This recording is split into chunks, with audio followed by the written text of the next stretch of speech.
जय हिंद एवरीबॉडी, सभी को जय हिंद दोस्तों। तो today I am here, I am going to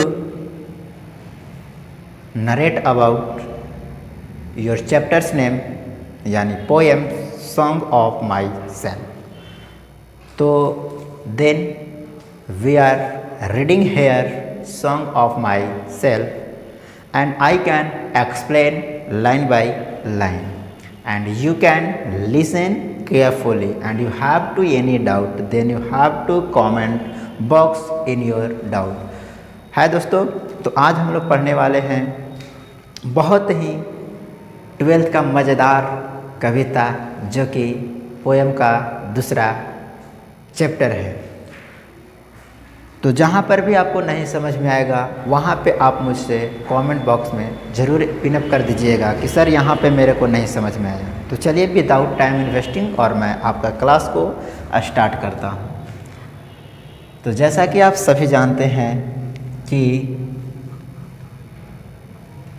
लक्ष्य ओझल हो न पाए कदम मिलाकर चल, लक्ष्य ओझल हो न पाए कदम मिलाकर चल, सफलता तेरी कदम चूमेगी आज नहीं तो कल।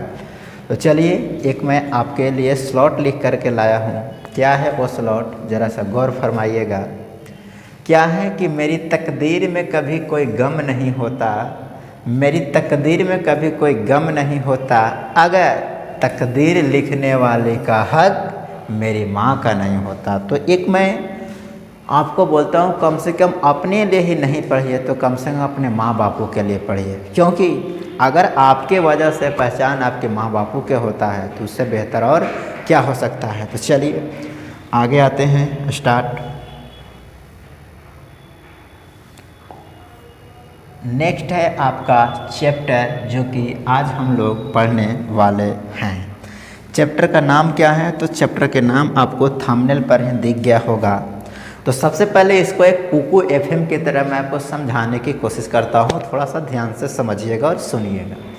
तो जैसा कि ये पोएट्री क्लास 12th का चैप्टर वाइज एक्सप्लेनेशन और 3D एनिमेशन के साथ मैं बताने की कोशिश कर रहा हूँ, तो आप ध्यान से सुनिएगा। और ये चैप्टर का नाम क्या है? चैप्टर का नाम है माई ग्रैंड मदर्स हाउस। शायद मैंने आपको सॉन्ग ऑफ माई सेल्फ कल बताया था, ठीक है। तो आज हम लोग पढ़ने वाले हैं माई ग्रैंड मदर हाउस, ठीक है। और माई ग्रैंड मदर हाउस का सबसे मोस्ट इम्पॉर्टेंट क्वेश्चंस जो बनते हैं वो मैं आपको ऑब्जेक्टिव में कराऊंगा, ठीक है। और ये हुए माई ग्रैंड मदर्स हाउस और महायुद्ध का आगाज हो चुका है, जो कि इस बैच का नाम ही है रामायण बैच। तो रामायण में राम और रावण के बीच जो युद्ध हुआ था वो युद्ध का आगाज हो चुका है। और ये आपका रामायण बैच और क्लास 12 और किसके लिए है? बिहार बोर्ड के लिए, ठीक है। और इस चैप्टर यानी कमला दास यानी माई ग्रैंड मदर हाउस का लिखने वाले कौन है? कमला दास। तो आइए कुछ इसको पहले अपने से मैं बताने की कोशिश करता हूँ कि इस चैप्टर का नाम है माई ग्रैंड मदर हाउस, मतलब मेरी दादी की घर। इसका हिंदी ही क्या होगा? ग्रैंड मदर का मतलब होता है मेरी दादी की घर। और मेरी दादी के घर के लिखने वाले ऑथरेस हैं, लेखिका हैं, कौन हैं? तो लेखिका हैं कमला दास, जो कि एक कोलकाता के रहने वाली है। मतलब बोले तो it was a Indian poet. ये क्या है? एक इंडियन का कविता है, ठीक है। तो याद रखेंगे इट इज़ आ इंडियन, तो याद रखेंगे। और ये कहाँ के है? कोलकाता के रहने वाली है। कौन? कमला दास। यही है हमारे कमला दास, ठीक है। और यहाँ पे आप देख रहे हैं कुत्ता को बनाए हैं और यहाँ पर अगर आप देख रहे हैं कि मून के बनाए, इसका अर्थ क्या है? ठीक है, तो इसका अर्थ कुछ और नहीं है। तो आइए समझते हैं इसका अर्थ क्या है। तो अर्थ ये है कि इसमें कमला दास हैं जो कि एक कमला दास अपने ससुराल में रहते हैं। कहाँ रहते हैं? अपने ससुराल में रहते हैं। और वो ससुराल से रह कर ही अपनी दादी के बारे में सोचते हैं कि जो मैंने अपने दादा दादी से प्यार पाया था ना, वो अब प्यार मेरे हस्बैंड से नहीं मिल रहा है। ऐसा चीज़ अपने बारे में बताते हैं। और ये अपने कविता को 2 लैंग्वेज में लिखी है। एक लैंग्वेज है इंग्लिश और दूसरी लैंग्वेज है मलयालम। एक कविता को 2 लैंग्वेज में लिखी है, एक है इंग्लिश और एक है मलयालम। और यह कविता अपने बारे में लिखी गई। किसके बारे में? अपने बारे में लिखी गई है और अपने बारे में लिखने के वजह से इस कविता का नाम पड़ा ऑटोबायोग्राफी। ऑटोबायोग्राफी का हिंदी होता है आत्मकथा, यानी वैसी कविता जो अपने बारे में लिखी गई हो उसी को बोलते हैं आत्मकथा। तो यह कविता आत्मकथा है और ये 2 लैंग्वेज में लिखी गई है, इंग्लिश और मलयालम। इस कविता में एक चंद्रमा से कंपेयर किया गया है और एक कुत्ता जो कि एक पालतू कुत्ता को आप जहाँ पे बेडरूम के आसपास रख दीजिएगा वो भटकते रहता है, ठीक है। ऐसा ही सेम हुआ है और इन्होंने एक चंद्रमा से कंपेयर किया है। और क्या क्या इसमें हुआ है तो इसमें मैं बताऊंगा। और एक महिला है जो कि वो मर चुकी है और वो अपने दादी के घर से काफ़ी दूर रहती है और वो अपने दादी को याद को ताज़ा करने के लिए वो बताती है कि जब मैं बहुत छोटी थी तो मैं अपने दादा दादी के साथ रहती थी और जो मैंने दादा दादी के साथ गोद में प्यार पाया हूँ और वो प्यार अब मेरे को नहीं मिल रहा, उसी के बारे में वो बताती है। और वो बताती है कि जब मैं टू यंग बहुत ज़्यादा छोटी थी तो वो मैं किताबों के बीच रहा करती थी और किताबें मैं पढ़ती थी। तो अब मेरे जगह पर वहाँ पे उस जगह पर किताब वाले जगह पर सांप कमर तेरी लेफ्ट राइट हो ले, सांप क्या हो रहा है, नागिन डांस वहाँ पे करे, मतलब अब वहाँ पे आवाज़ किसका है, सांप का है, ठीक है। तो वहाँ पे लिखा हुआ भी है कि वो घर अब साइलेंट बना हुआ है। साइलेंट का मतलब होता है एकदम सन्नाटा छाया हुआ है उस घर में। और इसी प्रकार से अपने ये बताते हैं अपने डार्लिंग, वही अपने हस्बैंड को बताते हैं कि तुम नहीं समझोगे, तुम ऐसा नहीं विश्वास करोगे कि मैं अपने दादा दादी को प्यार को मैं वापस लाने जा रहा हूँ। और वही चीज़ प्यार अपने आप को बताते हैं। तो आइए अब समझते हैं आपका कविता का लाइन बाय लाइन एक्सप्लेनेशन। और इससे पहले मैं आपको कुछ बता दिया हूँ, बस उसी को अब लाइन बाय लाइन समझाने की कोशिश करूँगा, ठीक है। चलिए देखते हैं। तो सबसे पहले इनका कुछ इनके बारे में जान लेते हैं कि ये क्या हैं और ये कौन हैं और ये कब हैं और ये कहाँ से आए हैं, ठीक है। तो आइए समझते हैं। सबसे पहले ऑथरेस है। ऑथरेस का मतलब होता है लेखिका। क्या है ये, तो आप याद रखेंगे ये कौन है, तो ये हैं ऑथरेस। और ऑथरेस का मतलब ही क्या होती है, लेखिका। लेखिका कौन है, कमला दास। कमला दास कहाँ के रहने वाले हैं, तो कमला दास रहने वाले हैं इंडिया के, ठीक है। इसी के वजह से इस कविता का नाम पड़ा इंडियन पोएट, ठीक है। और इंडिया में भी कहाँ, तो इंडिया में भी याद रखेंगे ये कोलकाता में रहते हैं। कहाँ है, तो याद रखेंगे एक कोलकाता में इनकी जन्म हुआ है। जन्म कब हुआ था, मार्च 31, 1934 में जन्म कब हुआ था, तो जन्म याद रखेंगे मार्च 31, 1934 में। और मृत्यु शायद इनका हुआ था 2010 के अप्रॉक्सीमेट इनका मृत्यु हुआ था, ठीक है। और साथ ही साथ ये लेखिका क्या थे, तो लेखिका एक कवि यानी कविता और शॉर्ट स्टोरी राइटर थे। ये कविता भी लिखते थे और ये छोटी मोटी कहानी भी लिखती थी। कौन, कमला दास, ठीक है। इसके बाद इनकी कविताएं 2 लैंग्वेज में थी, अभी मैंने बताया था। एक का नाम था इंग्लिश, दूसरा का नाम था मलयालम। इनकी कविताएं 2 लैंग्वेज में लिखी गई थी और इनकी कविता का नाम है ऑटोबायोग्राफी, ठीक है। ये कविता अपने ही शब्द में लिखते थे, अपने ही भाषा में लिखते थे। इसके वजह से इस कविता का नाम पड़ गया ऑटोबायोग्राफी, ठीक है। ऑटोबायोग्राफी का हिंदी क्या होता है, तो ऑटोबायोग्राफी का हिंदी होता है आत्मकथा। क्या होता है इसका हिंदी, आत्मकथा होता है ऑटोबायोग्राफी। पब्लिश इन 1976, इनका जो कविता जो पब्लिश हुआ था 1976 में इनकी कविताएं पब्लिश हो गई थे, ठीक है। इसके बाद इनको नोबेल प्राइज से सम्मानित किया गया था। किनको, कमला दास को लिटरेचर के लिए कब मिला था, 1984 में इनको लिटरेचर के लिए नोबेल प्राइज से इनको सम्मानित किया गया था। तो याद रखेंगे इनके एक अवार्ड भी मिले हैं, जिस अवार्ड का नाम है नोबेल प्राइज। कब मिला है, 1984 ईस्वी में।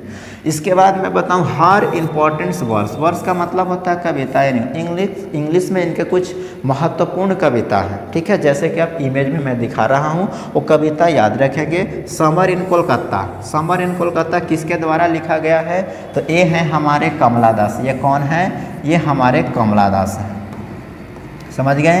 ये है हमारे कमला दास, ठीक है। और कमला दास ने एक समर इन कोलकाता कविता लिखे हैं। कब लिखे हैं, 1963 में। और साइरेंस इन कब लिखे हैं, 1964। The descendants 1967 and the old play house other poems किसके द्वारा लिखे गए हैं, कमला दास के बारे में। तो याद रखेंगे कमला दास किसके बारे में, जन्म याद रखेंगे कब हुआ था, तो जन्म याद रखेंगे 1934 ईस्वी में, कहाँ हुआ था? इंडिया में। इसी के वजह से इस कविता का नाम पड़ा था इंडियन पोएट, आप ध्यान में रखेंगे, ठीक है। इसके साथ मैं चलता हूँ, आपको नेक्स्ट स्लाइड की ओर मूव करते हैं। नेक्स्ट देखिए, ये भी आपका ऑब्जेक्टिव का की पॉइंट्स है। ये क्या है? तो ये ऑब्जेक्टिव का की पॉइंट्स जो आपको याद रखने, ठीक है। देखिए यहाँ पे मैं लिखा भी हूँ ऑब्जेक्टिव का की पॉइंट्स, ठीक है। जैसे द एना मेटल पोएम्स किसके कब लिखा गया था? 1985। किसके द्वारा लिखे गए थे? तो याद रखेंगे कमला दास, ठीक है। Only saint knows how to sing कब लिखा गया था? 1996। किसने लिखे थे? तो याद रखेंगे कमला दास, ठीक है। इसके बाद यस अल्लाह, मतलब ये इस नाम से पता चलता है कि कमला दास क्या था? तो कमला दास एक मियाँ था जिसको बोलते हैं आप मुस्लिम, ठीक है। तो ये अल्लाह थे, 2001 में इसके बारे में लिखे हैं। Love of the lovely heart, और मतलब वो अपने हार्ट, अपने प्रेम के बारे में अपने पति को समझाने के लिए भी लिखे हैं कविताएँ। इसके बाद सीज नोन, उनको जाने जाते हैं फॉर सेक्सुअल एडवांचर। सेक्सुअल का मतलब क्या होता है? नारी जाति से जो शिक्षा होता है उसी को बोलते हैं सेक्सुअल एडवांचरस, ठीक है। इसके बाद क्या हुआ कि सेक्स एंड लस्ट, ये भी आप याद रखेंगे कि सेक्स एंड लस्ट के बारे में किसने बताए हैं? तो याद रखेंगे कमला दास। तो आई होप कमला दास के बारे में अगर इतना याद किया तो मैं गारंटी लेता हूँ कि आपसे एक भी ऑब्जेक्टिव स्किप नहीं होंगे। अब मैं चलता हूँ लाइन बाय लाइन की ओर मूव करता हूँ। तो आइए देखते हैं सबसे पहला क्या है, तो आइए समझिए। तो सबसे पहला लाइन, यही लाइन आपका 2024 के पेपर में आया हुआ था। क्या है कि there is a house now far away where once, मतलब कमला दास अपने शब्द में कहते हैं, क्या कहते हैं मेरे दोस्त? सुनिएगा। बोलते हैं देयर इज हाउस, एक घर है। क्या है?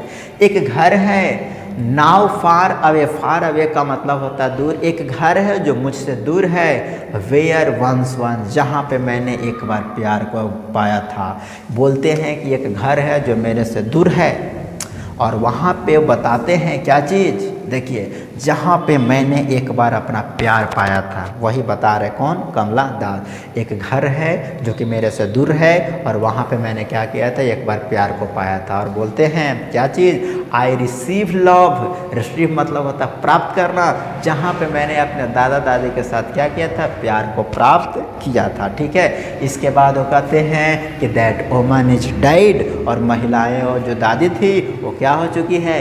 मर चुकी है। तो याद रखेंगे ऐसे क्वेश्चंस आए हुए हैं डाइड करके, और यहाँ पर फिलिंग द ब्लैंक्स। तो कौन मरे थे? वोमेन डाइड, यानी कमला दास की जो दादी थी वो मर चुकी थी, ठीक है। बोलते हैं कि the house with ड्रीव into silence, वो घर एकदम सन्नाटा, विथ ड्रीव एकदम सन्नाटा है। और स्नेक्स मूव्ड, और उस घर में, जहाँ पे घर में कोई नहीं रहने वाले हैं, वहाँ पे सांप एकदम चांदी काट रहा होगा। चांदी काटने का मतलब एकदम बोलेगा एट ये मेरा बेड है, बिछौती बोलेगा एट मेरा बेड है, बोला एट ये मेरा किचन है, एट ये मेरा रहने वाला है। मतलब इस प्रकार से अपना अपना सब घर बना करके रह रहे थे, ठीक है।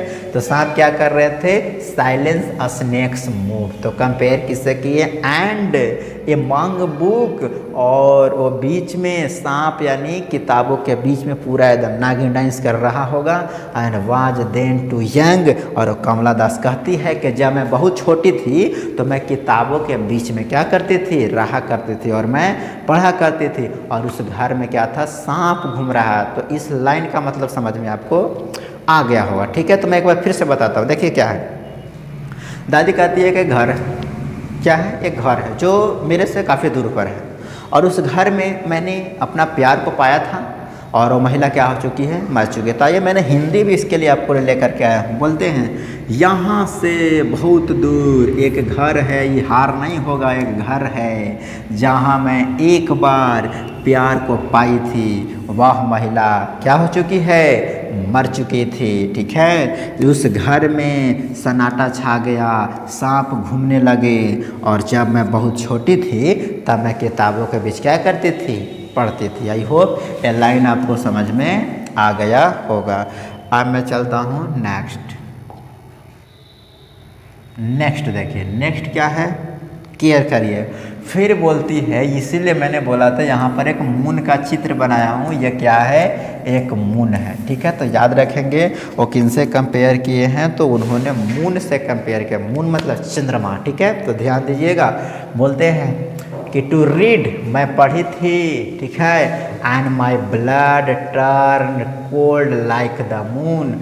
और जब मैं दादा दादी के साथ बहुत छोटी थी तो उस समय पढ़ते थे, तो उस समय लगता था कि नहीं, दादी की जो प्यार है ना, लाइक आ चंद्रमा, लाइक अ मून की तरह उनका रक्त जो ब्लड था वो ठंडा पड़ जाता है। ठीक है, तो कुछ पल के लिए सीज हो जाता है, ऐसा दादी कहती थी। और how often I think of going, जब मैं वहाँ जाने के लिए सोचता, कमला दास बोलती है कि जब मैं वहाँ जाने के लिए सोचती हूँ तो क्या सोचते हैं, देखिए बताते हैं कि there to Pir through blind eyes Windows, और मैं क्या करूँगा, वहाँ पे जाऊँगा और इस कदर से कुछ विंडो होंगे तो ऐसे करके वो झाँक करके देखेंगे अपने दादी के घर।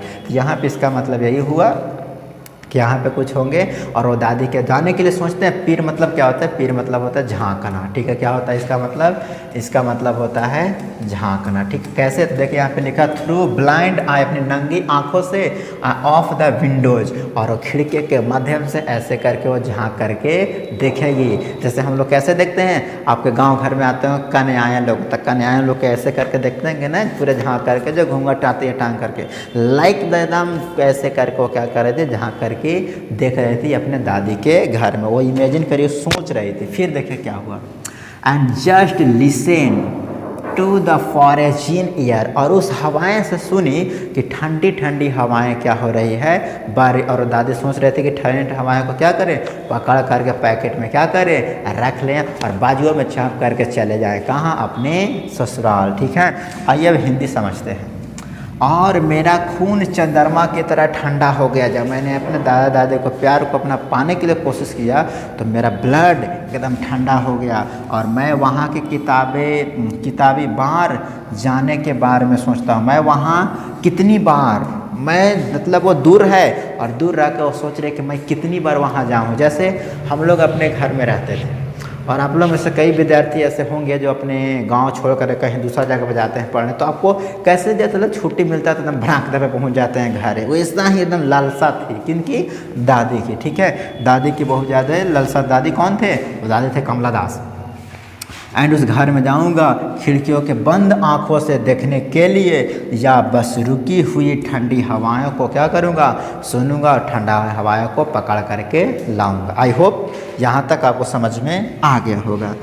मैं चलता हूँ नेक्स्ट। नेक्स्ट क्या है, देखिए नेक्स्ट कहते हैं कमला दास कि और इन विल्ड मतलब क्या होता है, जंगली।